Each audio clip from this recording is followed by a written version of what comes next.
Hello, hello, and welcome to another edition of Maximum Growth Live. I am one of your hosts, Jay Ruane, CEO of Firm Flex Social Media Marketing for lawyers as well as Ruane Attorneys, a criminal defense and civil rights practice in Connecticut.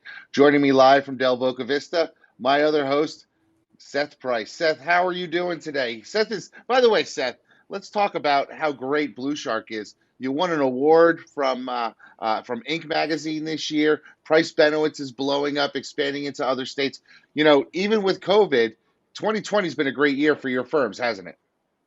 It has been solid. It's been challenging, and I think on the law firm side, we're doing a little bit of introspection and tightening and figuring out where to expand, what is most scalable and most profitable. On the Blue Shark side, we've been very blessed. We've had really good results for a lot of clients, and word has spread, and it just feels like stuff is moving in the right direction. Yeah, and that's one of the things that I definitely want to talk about is that, this has been a rough year for a lot of people. But hope springs eternal. A couple weeks, 10 days from now, we'll be starting a brand new year. And I want to talk a little bit about plans for 2021 because there's always the plan to grow your firm. And that's obviously what we want to focus about here at Maximum Growth Live.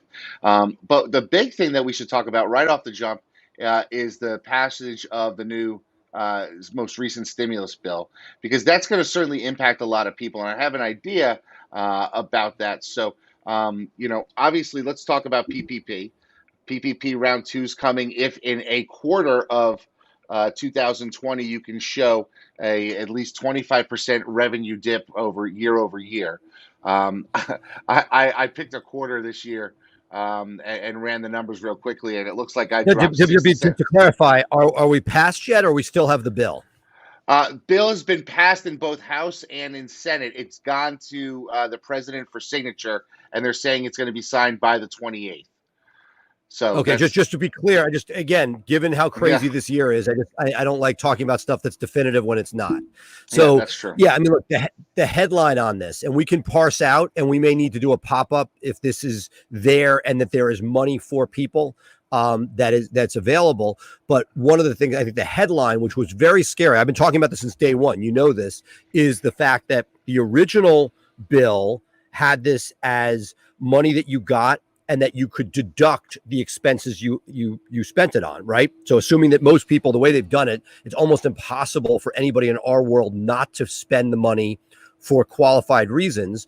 What was very scary, and you talked about putting money aside, was that if this bill doesn't pass, or if it doesn't go through, that there is huge uncertainty. And in fact, the way it is right now, people would it would be a taxable event that you couldn't take. If you got $500,000, that you couldn't write off that $500,000 in expenses, and that whole piece would be income at the highest level that you could be paying. You could be paying 40% on this stuff, and that's real money. So for a lot of people like myself, there was an A and a B, and the fact that we're not looking at a worst case scenario where we would be pulling real money to the IRS, that this is a huge deal. Even if you're not eligible for anything further, this is a 40% swing for most people in what they're doing.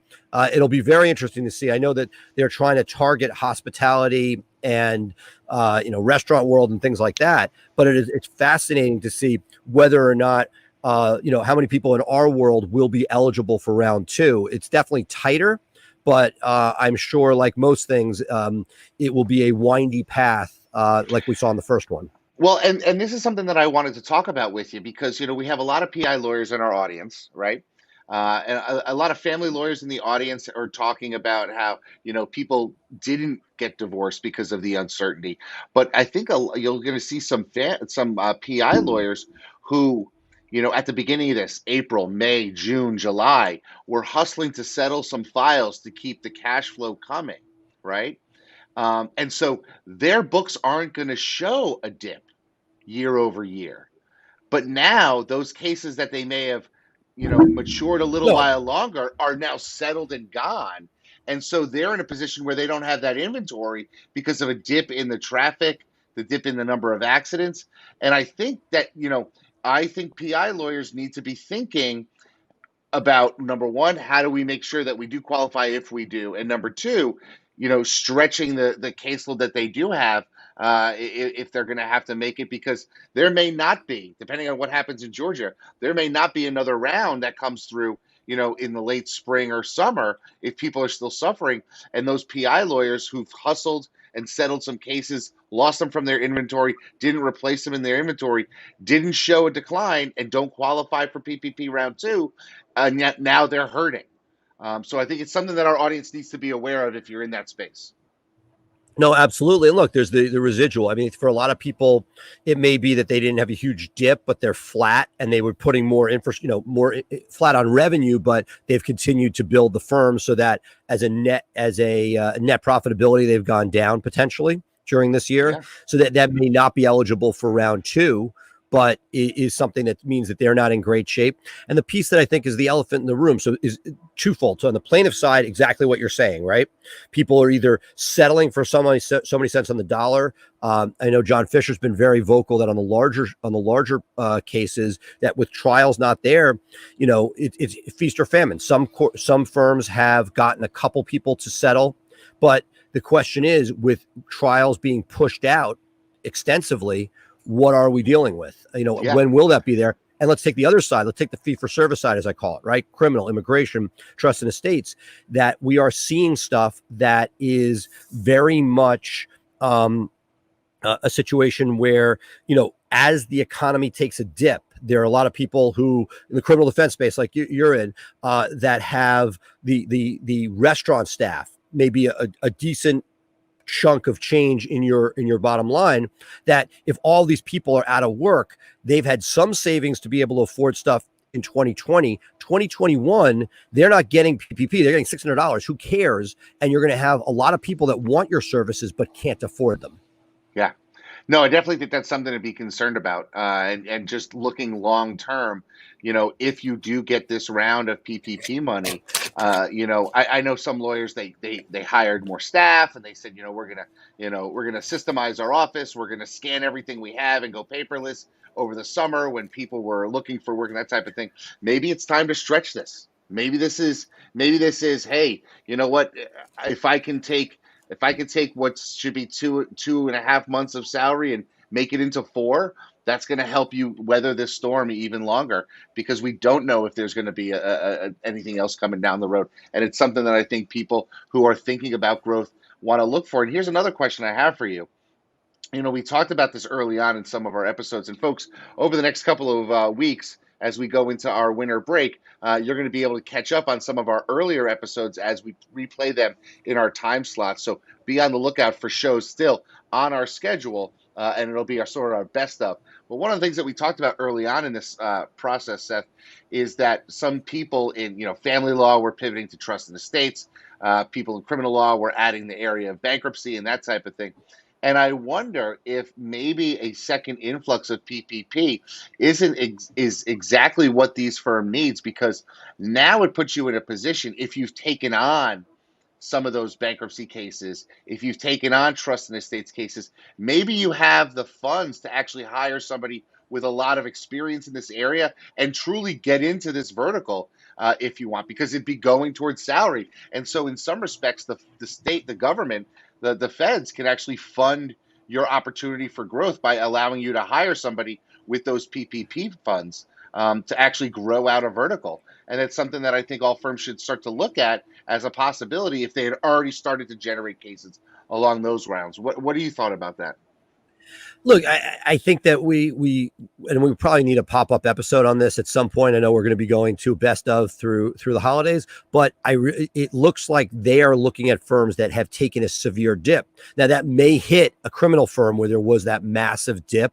I was 67% down, Seth, in the third quarter. Right. I understand. But you were also less diversified than others, and that in this specific vertical. But a bunch of interesting stuff coming out. One of the things that I'm going to dovetail to here, which is fascinating, the inside baseball, is this has been delayed, and Pelosi is sort of blamed for delaying it by my friends on the right. But frankly, what she did during this time is stuff that AAJ was front and center at pushing.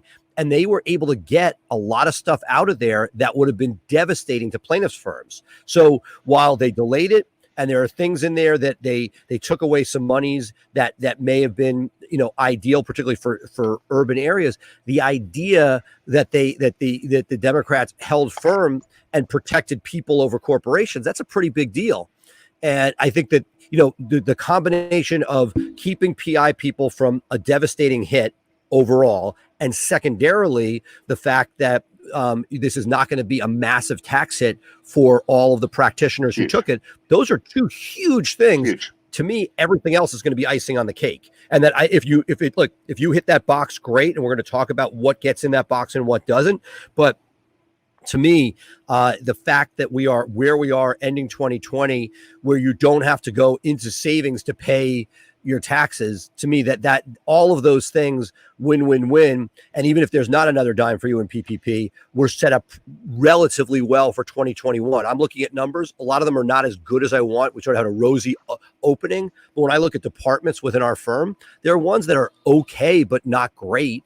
And there are areas that I thought, like I've been saying all along, we saw huge volume in things like trust and estates and immigration, and they're just okay.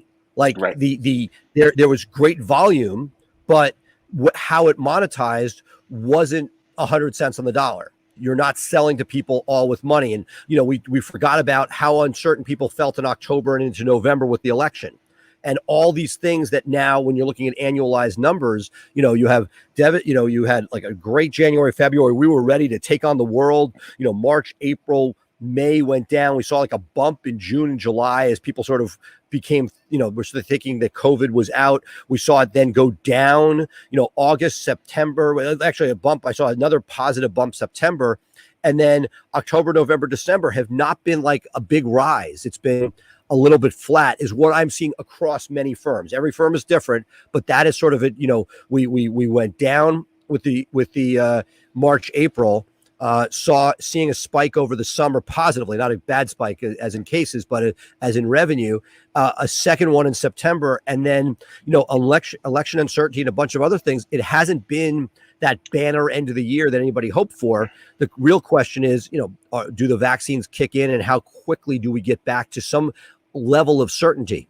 Yeah, I as a criminal defense firm, the run from Halloween through the end of the year with Christmas parties is usually our best quarter, and we're having our worst quarter, hands down. I mean, Right, we're right. And so we're closing 10 to 15% of the business we would normally close. Right. And look, and you half empty, half full. The fact is, remember what we felt that first day when we thought people would be home for the foreseeable future. I was like, can we get through 4 months? We were saying, hey, 4 months. And then we were like, no, we got to go September, October. The good news is it was not devastating, but it's substantially off. So 10 or 15% down, in one sense, you're still fighting. You're not a fine dining restaurant that has to shut its doors, but it's certainly not positive news in that sense. Absolutely. And one of the things about PPP that we can talk about is that when you do get that check, depending on the size of your firm, it could be the largest balance you have in your operating account historically. Because all of a sudden you get this influx of 2.5 months of salary. A lot of, fee for service firms don't ever carry that balance. That, not living necessarily hand to mouth, but maybe they have a month. But it's rare that some of these small firms have such large reserves, and they've necessarily tapped those reserves over the last 9 months or so. So, it's just something that people need to talk about. But Seth, one question. I know we're going to try to keep this on the short because obviously people have a lot of things to do with the holidays, and we want to get you back to your family and closing up your shop for the so you can actually get a break and sort of de-stress. But one of the things I want to talk to you before we go is, what is Price Benowitz's thoughts, and what is your plan for growth in 2021? I'll get you to mine after you give me yours, but there's a lot of things that you can go. If we went back a year ago, if we were doing this show, December of 2019, what would you have said then versus where do you think you guys are going now? I feel thankful that we've expanded our South Carolina presence. We feel that our criminal widget is one that we understand pretty well. It is one that has not done well in, when I say in urban populations.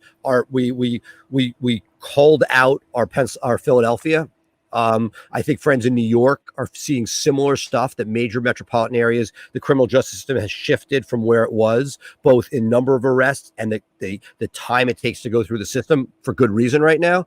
And so what we're looking at is, where can we invest with the widgets that we have that we know expand well, as well on the plaintiff side, seeing that as we put more and more systems in place, I love doing the show because we get to speak to people who have done it. And that, Yeah. while we may be larger than some of the smaller guys we have on the show, the fact that we get to learn from people that have scaled and get to put more and more systems in place so that we can, 2x and 3x and 4x our practice. That's sort of what I'm looking at. 2021 is, okay, it is time. And again, you know me well enough. We both have issues of trying new things. And I've done that within my firm, and a lot of them have done well, but I feel like I'd like to put my focus now on building and growing the ones that are most replicable and most that the scaling has the best path for success, rather than just diversifying.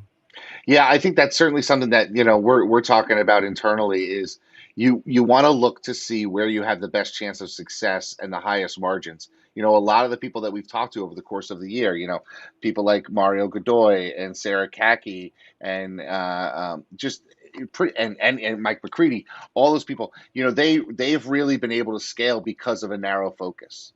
And one of the things that I have to always do is take a step back before I say, okay, let's do family law or let's add something else. Does this fit within our focus? Because I think that's really something that's important to think about, because the needs of a firm that does family law and the needs of a firm that does Social Security disability law or immigration law or any one of these verticals that we can add is different from the needs of a firm where it's all criminal defense and civil rights stuff. And I would say introspectively, looking at plaintiff's practice as an area to grow, at the issue that I feel like sometimes the multidisciplinary practice gets to, and again, this is not to say that people smarter than me haven't figured it out, is that each area has its own ethos. The people who run a PI plaintiff's shop are very different than the criminal defense people. And while they can be under a roof and they can have certain commonalities, we try to, almost like parenting, treat each child and give them what they need when they need it. And that can be problematic, because one child says, well, they're getting this, why am I not? And it's tough. I feel like there are people that wake up every day who just do car wrecks. And in some respects, I'm like, look, that's a huge competitive advantage because they have one sole focus. And look, we have teams within this. It's not like we're saying, our PI guys are doing, DUIs, but the idea that there's one brand, one name, one North Star. And while we're doing some sort of exercises now on core values, while those values in theory can be very similar, the idea of the sole focus is one, and it's tough because look, you there's a downside to the sole focus, and you're the poster child for that this year, right? Yeah. You had a primary sole focus without the diversity. I love the diversity, the cross-selling, all this stuff, but is it worth it? Is the juice worth the squeeze, as they say? And to me, I am having a sort of, and I don't know how much of this would be like in a non-COVID year, would be like, oh, these numbers are doing great, we're on the move. It may not be as profitable as other areas, but I'm fine. Right now, I'm feeling a little bit dejected in some of our secondary markets because they haven't had that growth, and there's a lot of people involved. They're not that interesting on profitability. And will they, should I wait for, Q1, Q2? Is there going to be a bounce back? Well, it may not happen that soon. This may be 2022. Who knows when we're going to see a full bounce back, particularly if the economy is not in great shape. I mean, stock market is one thing, economy is another. We all know how devastating. I'm getting more and more emails across my feed. So-and-so was laid off at a pretty senior job here or there, looking for something new, something I haven't seen in a long time. The economy has been so robust that, unemployment for the professional circles was extremely low, that this could be a longer ride. And the question is, during that ride, the second tier places, how much, and this is me. Okay. I'll sum it up with this. how much energy, time, and effort, which is a limiting factor, your time is so valuable, how much of that effort do we put into the second tier practices? Right? There's some that seem to take off, but you had a family law practice for a while. You could have made that work. There's a lot of money in family, particularly in Connecticut. And you were like, hey, this isn't clicking. Now, sometimes it's the person you have quarterbacking it for you. Maybe it's you didn't put enough time into it. I don't know. But that's the introspection I'm having with New Year's here is I see areas that are very labor intensive, mildly profitable. Are they not getting as much as a bump as they could because of COVID, or even in the best of times, we're that close away from frustration? Should we not be? Should we be more focused in limited areas? The thing that's interesting to me through this whole thing is that I think, reevaluating where you stand, what you're passionate about, and where you want to go is certainly something that a lot of people need to do going into 2021. And I'll give you an example. I for years had a modest pardons practice. We would handle about 100 clients a year. It was sort of like a bolt on.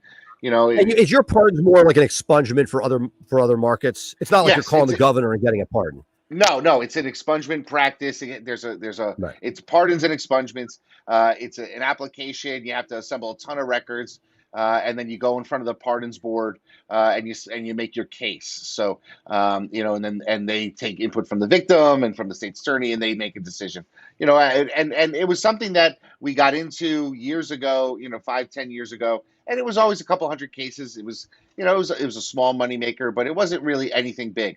Boy, when the bottom dropped out of the retail criminal defense practice, I took all my attention and said, well, pardons are still a possibility. Expungements are still a possibility. Right. Let me Right. let me amp that up. And I quintupled that practice area in Now, 9 question. months. It'll be And I'm interesting. thinking, It'll be shit, interesting. should I have done Right. that? Should I have done that 10 years ago? When I Or was this something that hit because cause and causation? Is it something that people had more time to deal with, what they've never focused on before? Especially if they're out of work, looking new jobs, etc. But what I love about it is it's close. We talked about in the prior episode. It's closer to the E-Myth continuum. It is more of a widget of flipping a burger compared to a complex criminal case. So in one sense, I love it for you, because it's a protected in your space, in your state. There's enough revenue for it. It's doing great work for people. And it's something that you can put your systems in place. right. And there's less original thought compared to other areas of criminal defense. Yeah, so now I'm thinking, maybe there are certain types of widgets we can look into. So maybe we don't open an immigration firm, but maybe we do a very narrow immigration widget that can be marketed and systemized and that type of thing. Or maybe we find SSDI cases in a very narrow area of disability, and use And those then, and then things. and there goes the slippery slope, because the moment you do that, then you have the other cases. And what are you going to do with them? You send it to a referral. They don't do anything. And it starts. Then you Exactly. become me with all these different areas of practice. And that's really sort of the introspection that you need to do. And let's leave it at that. Is the last week of the year is a great time to sort of just sit down and think about where you want to be this time next year, and then figure out a way to get there. And maybe it's doing fewer practice areas. Maybe it's doing new practice areas because that's what excites you. Maybe it's really focusing on a certain type of law, regardless of where it is. Maybe it's expanding your geographical footprint. But what you need to do, really, if you want to grow your firm, is contemplate all of those things and take some time to sit in front of the fireplace, or if you're in the warmer weathers, sit outside, get some fresh air, look up at the stars, and just think. And sometimes, as law firm owners, we don't do that enough. We think about the micro level, we don't think about the macro level. And that's what I want to encourage people to do. So that's my message to everyone out there for this last part of the year. Seth, you have any parting words as we go into our final No, just wait. final thing? Unless we see you on a pop-up because of PPP, I wish everybody a happy new year. And it's been tough. It's been a tough year. We've loved having you here for the ride and hearing from you guys. And we hope that 2021 is much more about expansion rather than damage control, and that we're able to really start putting those building blocks. I try to bottle what we felt in late April, early March of 2020, and where the potential and what we thought was next. So excited for the ride in 2021. Well, and we're going to leave it with that, folks. I am Jay Ruane. He is Seth Price. We are Maximum Growth Live. We are a part of the Maximum Lawyer Media family, and you can find us either on our Facebook page, on our podcast as part of the Maximum Lawyer Podcast. But please tune in, give us 5 stars, listen, and be looking out for some great things in 2021. Happy New Year, folks. We'll see you then. In this world today, if you want to grow your business, you want to grow your firm, you want to take on more cases and make a bigger impact, you have to have a digital blueprint. Statistically, throughout the time that we've been working with Blue Shark Digital, our law firm, the Atlanta Divorce Law Group, grew over 1,400%. They truly understand where we're headed and how we want to get there. I have a team in Blue Shark Digital that I feel like has my back.